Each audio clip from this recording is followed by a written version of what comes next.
We are going to tell you a horror story. The story will be about one night on this last summer. It was a dark night. The sky wasn't shining as it used to because of the moon, which wasn't there. It seemed as if it had disappeared.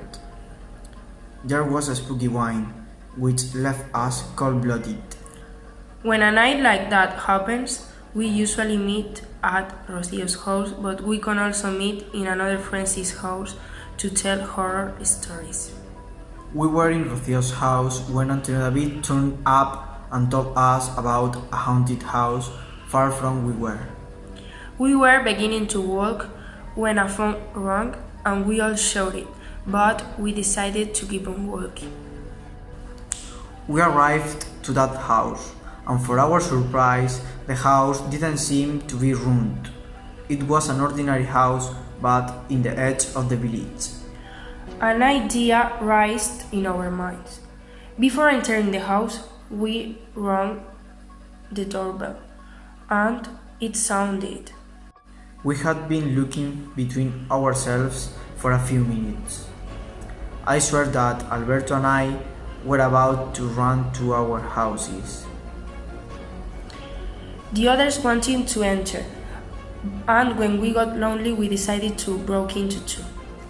The most strange thing was that everything was in perfect condition. Antonio began to tell the story. The house could be built 100 years ago, but the main character is Beatrice, he said. Carry on, said another friend. He continued, and it was the worst. Beatrice was a woman who seemed happy, but I'm gonna spoil you. She wasn't. No one could imagine what she did. One day, a friend came to visit her, like always. She should be opening the door, she thought. She realized that something wrong was going on with Beatrice. The time was flying by, and she didn't open.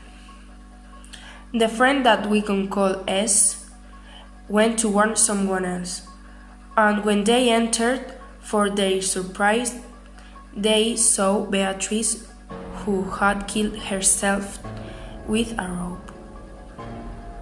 But the story doesn't finish in here. Some years later, a woman called Rosa, whose children sometimes meet us, moved to that house. She didn't change anything, but strange things began to happen. At first was the lights only, but she thought that she needed to change them. Then she started to see a woman who wore black clothes reflected in the mirror. She couldn't see her face, but she began to listen to voices. She thought that she was absolutely mad. She got told Beatrice's story, and she realized that the woman reflected on the mirror was her. When Antonio David finished the story, we all were terrified.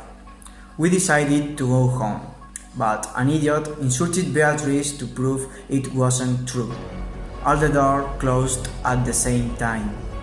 We pleaded for forgiveness, and some were on their knees praying and crying.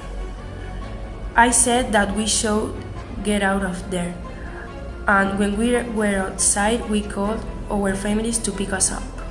In conclusion, we believe in ghosts and spirits and respect them a lot. We went to Beatrice's and asked for forgiveness another time. I think that she did it, and we are in peace, like her. Please don't do it.